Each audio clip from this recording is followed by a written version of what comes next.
ওমর ফারুক আজম রাদিয়াল্লাহু তাআলা যিনি জান্নাতের টিকেট হোল্ডার, তিনি একটা খালি জায়গায়, কিচ্ছু নাই মুসা সাহেব, হাদিস শরীফ, খালি জায়গায় কদম বসি করতেছেন। সুবহানাল্লাহ।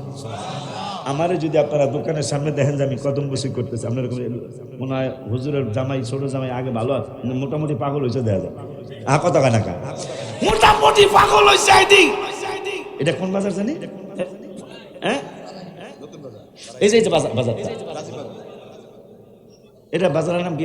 বাসার কর্নাকা না, রাজীবপুর তেহেরি, বারাহির চর বাজারে। একবার আমি মাঠের মধ্যে ওয়াজ করছিলাম, বারাহির চর বাজারে আমি হঠাৎ করে মাঠের মধ্যে কদম বুচি করি। বারাহির বাজারের দোকানদাররা কয়, হুজুরের ছোট মাই আগে ওয়াজ জানতো, ওয়াজ করতে হন দি মাটির মধ্যে চুমায়। কিসের মধ্যে চুমায়? মাটির মধ্যে চুমায়। আমারে প্রশ্ন করলো, হুজুর আপনি কেন মাটির মধ্যে কদম বসির মতো করলেন? আমি উত্তর দিয়ে দিব, উত্তর দিলাম, যদি আমি এই মানিকগঞ্জ স্কুলের ময়দানে কতবার কদম বসি করা উচিত যদি আমি তরিকত বুঝে থাকি, কতবার কদম বসি করা উচিত যদি আমি তরিকত বুঝে থাকি। সাহাবা ওমর ফারুক রাদিয়াল্লাহু তাআলা খালি ময়দানে পাথর ঘেরা এলাকায় হঠাৎ করে কদম বসি করতেছেন, আবার জবান দিয়া ঠোঁট মোবারক লাগিয়ে দিয়েছেন। সাহাবা আজমাইনরা কয়, আপনি এইরকম পাগল কবে হইলেন? আপনাকে তো এইরকম পাগল আমরা দেখি নাই। আপনি তো ওই ওমর, আপনাকে উম্মতের মধ্যে বড় বিচারক আমার আল্লাহ বানিয়েছেন। কেন বানিয়েছেন তাও আমরা জানি।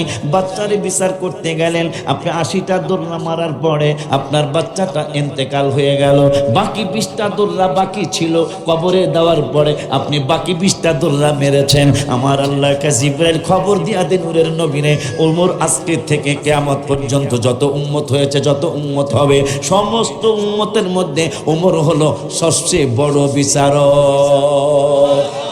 ওই ওমর খালি মাঠে, খালি ময়দানে কদম বুচি করে। কি করে? সাহাবাজ বাইন্না কয়, এতদিন আপনার মাথা ঠিক ছিল, আজকে দেখি মাথা যেমন কেমন হয়ে গেছে। ওমর ফারুক কান্দে, ওমর ফারুক কান্দে আর কয়, নবীর চরণেতে সারা জীবন আমি নবীর চর। ওয়াদাদের হাত তুলে দে, সারা জীবন আমি মন, কি জানে, মন বেশে নবীজিকে ভালো, নবীজিকে হৃদয় মাঝে ভরে রাখবো, নবীর চরণেতে সারা জীবন আমি থাকবো। ওয়াদা দিলেন তো, দিলেন তো। ওমর কান্দে, সাহাবীরা কয়, গালি তো দেই নাই, কোনো খারাপ ভাষা ইউজ করিনি, আপনি কাঁদেন কেন? আমি কেন এই জায়গায় কদম বসির মতো করলাম জানুনি? কয় কেন?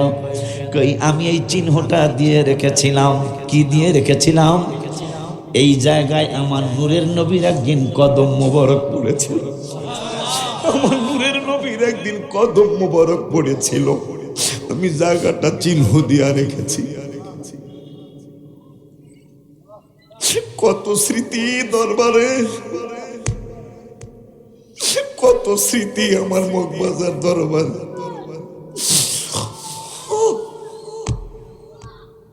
যেতে পারছি না, কত স্মৃতি,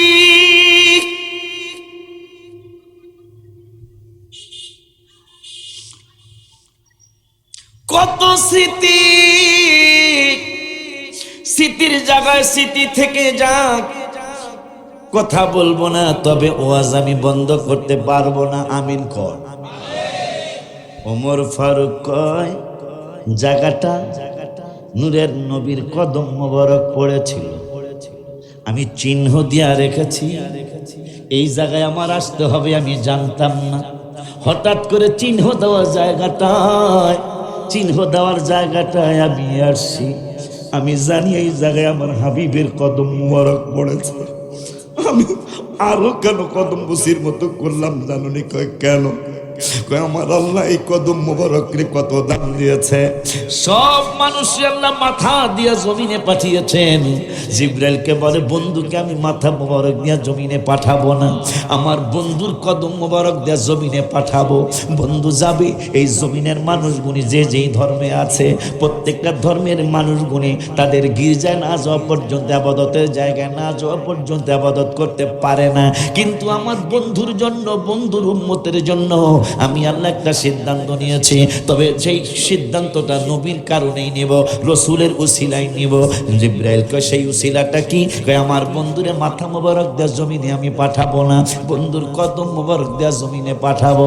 জিবরাইল কয় কারণটা কি? কয় কারণ হইল জমিনটা হইল না পাক, আমার বন্ধুর নুরানি কদম মোবারকটা ছোঁয়া লাগবে, আমি পুরাটা জমিনটা মসজিদ এবং পবিত্র বানায়া দেব। যদি আমার হাবিবের উম্মতেরা মসজিদে যায় নামাজ পড়তে পারে, পড়বে, জামাতে পড়বে, মাদ্রাসায় যদি পারে যায় জামাতে পড়বে, খানকায় যদি পারে যায় জামাতে নামাজ পড়বে। কিন্তু এই পাগলারা বিলের মধ্যে আসরের নামাজের ওয়াক্ত হয়ে গেল, মসজিদের মুয়াজ্জিন কয় হাইয়া আলাস সালাত, হাইয়া আলাল ফালাহ। মসজিদের মুসল্লিরা যারা কাছে আছে চলে আসছে, কিন্তু বিলের মানুষটা চিন্তায় পড়ে গেল। 5টায় আজান, সোয়া 5টায় জামাত, আসতে লাগবে 30 মিনিট, 28 মিনিট, পারবে না। আমার আল্লাহকে অসুবিধা নাই, আমার বন্ধুর নুরানি কদম মোবারক লেগেছে জমিনে, জমিনের আমি মসজিদ বানায়া দিছি। বিলের মধ্যে তুই আজানের আওয়াজ পাইছ, মসজিদে যাইতে পারলে যাবি, না পারলে অসুবিধা নাই, বিলের মধ্যেই আল্লাহু আকবার কইরা নামাজে দাঁড়ায় যাবি। তবে আর একটু ফয়সালা দিয়ে দেই আমি রব্বুল আলামিন, আমার বন্ধুরা জানিয়ে দেয়। কি জানাবেন? হ্যাঁ, তুমি ওযু করতে হবে, ওযু নাই, ওযু ভাঙিয়া গেছে। আমার আল্লাহ রব্বুল আলামিন কই অসুবিধা নাই, আযান দিছে, তুই ওযু করবি, পানি নাই, অসুবিধা নাই। আমার বন্ধুরা আমি আল্লাহ বলেছি ইদা কুমতুম ইলা সলাতি ফাগসিলু উজুহাকুম ওয়া আইদিয়াকুম ইলাল মারাফিক ওয়ামসাহু বিরুউসিকুম ওয়া আইদিয়াকুম ইলাল জাওয়ারিক, কি জানে ইলাল মারাফিকি কাবাইন, আর আছে না কি জানি। আমার আল্লাহ রাব্বুল আলামিন কয় আতায়াম্মামুল খাবিথা মিনহু তুনফিকু ওয়া লাস্তু বিআখির, যে আয়াতটা ভুলে গেছি। আমার আল্লাহকে পানি পাস নাই, কিন্তু রাসূলের উম্মত তায়াম্মুমের আয়াতটা আর কি, পানি পাস নাই, অসুবিধা নাই, নো প্রবলেম, নো প্রবলেম। এটা আমার হাবিবের কারণে তোদেরকে দিয়েছি। জানিস তোদেরকে কত দয়া করেছি আমি, তোদের জন্য ওয়াদা দিয়েছি হাবিবের সাথে, উদউনি আস্তাজিব লাকুম। এই উম্মতের কয়েকটা পাওয়ার, তার মধ্যে একটা পাওয়ার হলো চাইতে দেরি হবে, দিতে দেরি করব না। সুবহানাল্লাহ কি বলা যায় না?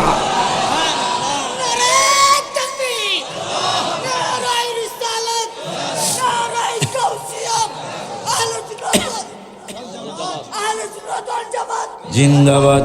আল্লামা ওয়ালিল্লাহ হাশমি মুর্শিদ কাবলা, আল্লামা মাহবুবুল্লাহ কাবলা সাহেব। জাফর কো তুই জাফরস কো আলহামদুলিল্লাহ।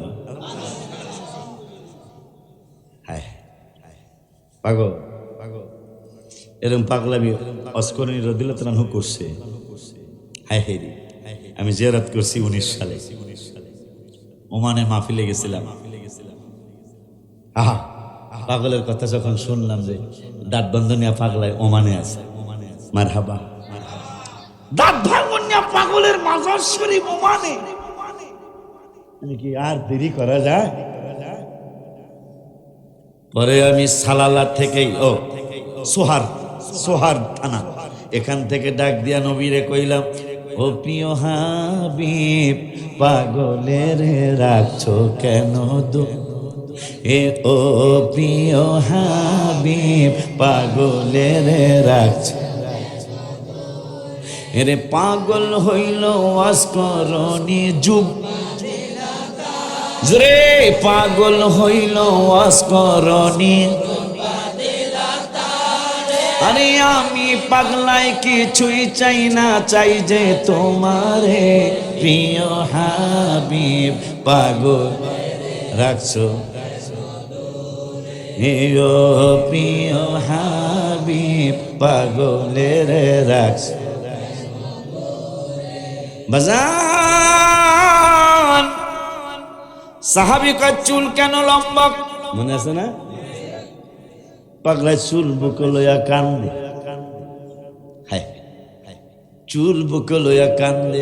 মরণে চেহারা মোবারক দেখিও আকা মত, এ চেহারা মোবারক দেখিও আকা কাছে বসে কালিমাটা পড়িয়ে দি। না কান্দে যাবো কই, আমার মৃত্যুর যন্ত্রণাতে কেউ কমাইতে পারবে না। আম্মা জান আয়েশা বলেছেন, নবীরে যদি দেখো আর কলিজা যদি কাটে, ইসুফের দেখা মুসলমান মহিলারা লেবু কাটতে যায় হাত কেটে ফেলেছে, টের পায় নাই। আমি আয়েশা সিদ্দিকা বলছি, আমার নূরের নবীরে যদি একবার দেখতে পারো, কলিজা কাটলেও টের পাবো না। সুবহানাল্লাহ।